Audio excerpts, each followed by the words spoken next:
Well, welcome everyone. Welcome to Office Hours with Michael Kitces.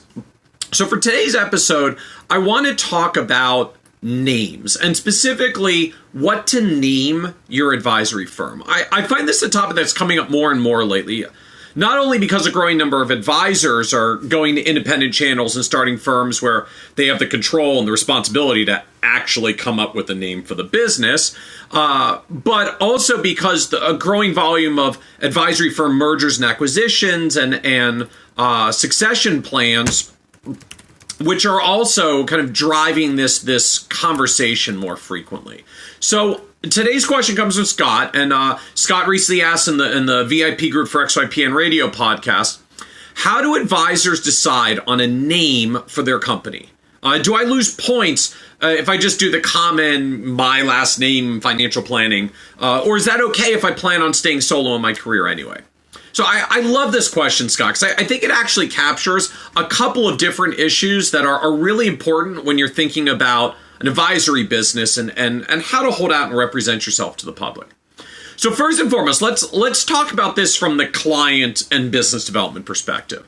Now, as I've written about in the past on the blog, one of the biggest challenges that we have in just trying to get paid for advice is the fact that we're selling this intangible thing, advice. And it's hard for consumers to know which advisory firm will give good advice and which won't. Because it's not like a thing you can pick up and look at and manipulate in the store, nor is it something you can test drive before buying, which means a prospective client who's considering whether to do business with you has little to go on besides judging you. Are you someone that I, as the prospective client, want to do business with? Now, for a large national advisory firm, so a company like Fidelity or Vanguard, consumers are aided in this decision about whether to do business with the firms because the firms have known and recognized brands. So I may not know the individual advisor I'm going to work with at Fidelity or Vanguard, but I feel like I know Fidelity and Vanguard. I know the name, I trust the company's brand, and I trust that they want to serve me as the consumer, and so I'm willing to trust the advisor that I get when I go to do business with them. Now, if I meet that individual advisor and I don't like him or her, that's still a problem, and I may need to find another advisor at the firm, but that's okay too, because I trust the brand, I trust the company, and I know that they have a lot of advisors to serve me.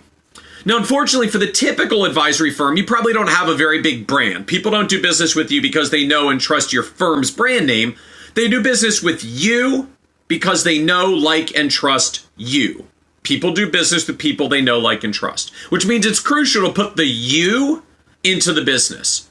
And this is why we try to meet with every prospect and get to know them. This is why it's so crucial to have pictures and video of yourself on your website. And this is why I don't think it's a negative at all to have your name in your advisory firm's name. Because in the end, if you're John Smith and you call it Smith Financial Planning, I think it just helps connect the consumer to you, John Smith, because your name is on the door. People understand who's in charge, who's bringing the value, where the buck stops for accountability if they aren't happy with the advice they receive. So from the consumer perspective, I don't think it's a detriment to building an advice business by having your name in the business. With perhaps the one caveat, which is that if you're telling clients something like, I'm here to serve you for the long run for the rest of your retirement, and they can see by looking at you that you are probably going to retire yourself before they're done with the retirement, well, then if it's Smith Financial Planning and they're clearly not going to be working with Smith for the rest of their lives, then they do want to know who they will be working with and whether they're really going to be working with Smith Financial Planning for the long run or not, which means you at least have to demonstrate or explain what the continuity plan is for the firm that you're working with, or what your exit plan is. What the continuity plan is for the client and what your exit plan is, so that the client knows that they're going to be served. That's really a caveat of just solo practices and still not really Smith Financial Planning, but it is accentuated to a client when you're Smith Financial Planning. Now, indirectly, I think this actually illustrates the second key issue when it comes to naming your advisory firm and whether it's a problem to name it after yourself or not. And the question is, what really are you actually trying to build? A business or a practice? Because if you're trying to build a business, a real standalone business, not just something that's an extension of yourself and part of identity and like a way to give more substance and gravitas to the fact that you're the advisor and the clients work with you and the business centered around you. If you really want to build a business, it looks different.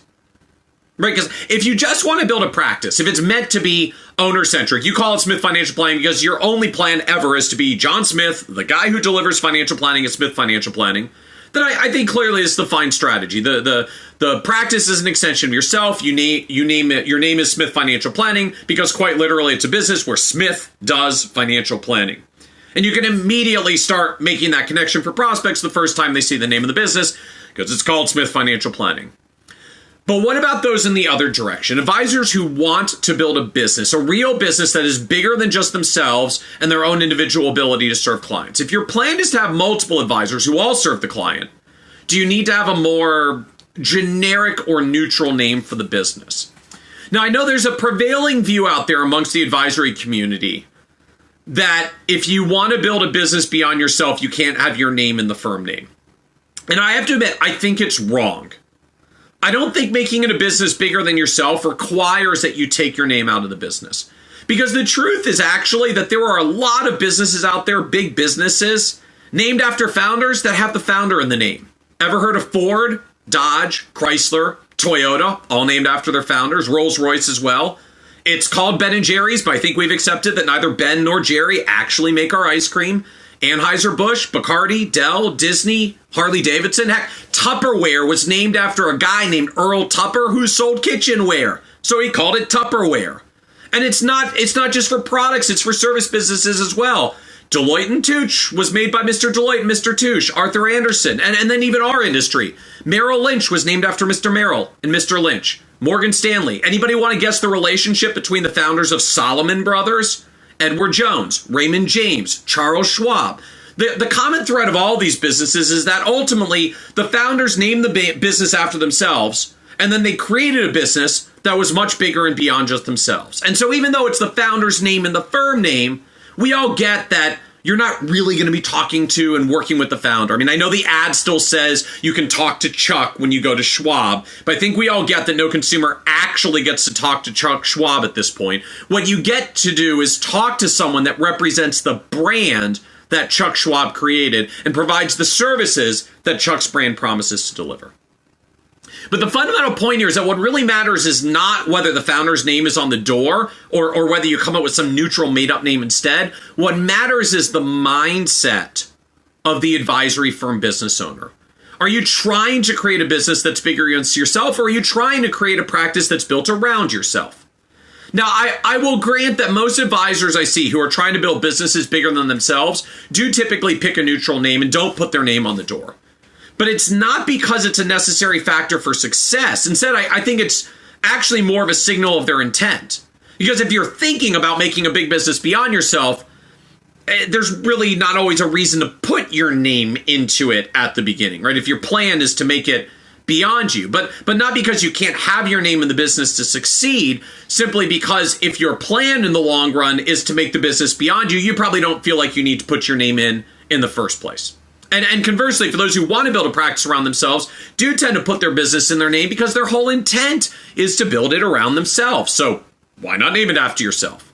But the key success factor here is the mindset of the advisor, not the name of the business. Because the truth is that if you want to build a business that's bigger than yourself, you can absolutely do it if your name is on the door, as was the case for Ford and Dodge and Deloitte and Touche and Merrill Lynch and Raymond James and Charles Schwab.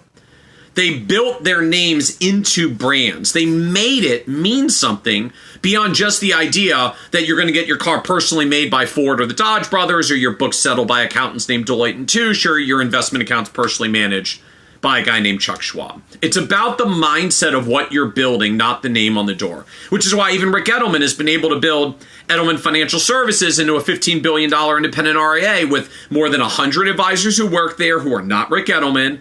And he sold the firm and actually bought it back and then sold it again repeatedly over the past 20 years. Which brings us to the last point I actually want to touch on from Scott's original question. Does it matter if you plan to stay a solo advisor or not? Like, if you want to sell the advisory firm someday, do you need to not have your name on the door, or do you need to not name the firm after yourself? And the truth is, just as whether or not you can build a business with your name on the door or not depends on the mindset of the founder who's building it, the truth is whether you can sell a business with your name on the door depends on the mindset of the buyer. is if it's a solo advisor who wants to buy a solo practice and build it around themselves as the new owner, well, as we said earlier, most owner-centric practices end up being named after the owner, which means if you want to buy a practice and make it owner-centric after you may feel the need to either rename it away from the original owner, or maybe more appealing to have a neutral name because it's easier to sell to a successor owner who themselves is owner-centric. But that's only true for buyers who want to buy owner-centric practices in the first place. What happens when the buyer has a business mindset and wants to grow and build and buy a business? You'll find the name is really not such a big issue. I mean, look again, in cases like Edelman Financial has been bought and sold repeatedly. It's still got Rick's name on the door. It's not fatal. The thing's cruisy. He's trying to IPO it for $1 billion market cap is the prevailing view because he built a business and he's bought and sold by other businesses. I mean, I think about it. Have you ever set up a screen on the businesses in your portfolio, the stocks, to say exclude any stocks that have the founder's name in them because they can't be real businesses? Of course not. You buy the business based on the metrics of the business and you treat it like a business transaction. Now, a buyer does want to see an institutionalized business if that's their mindset. So it's not so appealing to buy a business that will fall apart if the founder leaves or retires. But it's not about whether the founder's name is on the door. It's whether the founder's name is turned into a strong brand unto itself and means something more to the business than just here's the guy or gal who gives the advice around here. Then the brand is an asset to the buyer, regardless of whether the brand name happens to be the founder's name. Right? That's actually why Merrill Lynch is still Merrill Lynch and Schwab is still Schwab and Ford is still Ford, because they're not just founder names anymore on the door. They're brands, which are business assets, not liabilities because the owner's name is in the name. But the bottom line of all of this is just to understand that what really determines business value and sustainability and the desire of a buyer to buy the firm or a financial advisor, or even just to work in and become a successor of the firm, is whether you treat the business as a business or not. Because if it's an owner-centric practice, that's fine. You can make some very good money. It may be harder to sell, though, and harder to find a successor and harder to transition. But not because it's called Smith Financial Planning. Because you, John Smith, treated it like a practice that was an extension of yourself, John Smith, which means there's no business when you retire and go away. And conversely, if you want to build a business, a real business that goes beyond yourself, then it's still not about the name and whether your name is the founder's on the door. It's about what that name means, what it stands for, the brand it creates, and whether you make the whole business, including the name, have real business value independent of you as the founder, which you can do regardless of whether your name is on the door or not. And if you don't believe me, talk to Shuck. So I hope this helps a little, some food for thought around the dynamics of naming an advisory firm. This is Office Hours with Michael Kitces, 1 p.m. East Coast time on Tuesdays, although unfortunately due to my packed calendar yesterday, we're recording here on Wednesday morning. So thanks for joining us here at an unusual time, and have a great day.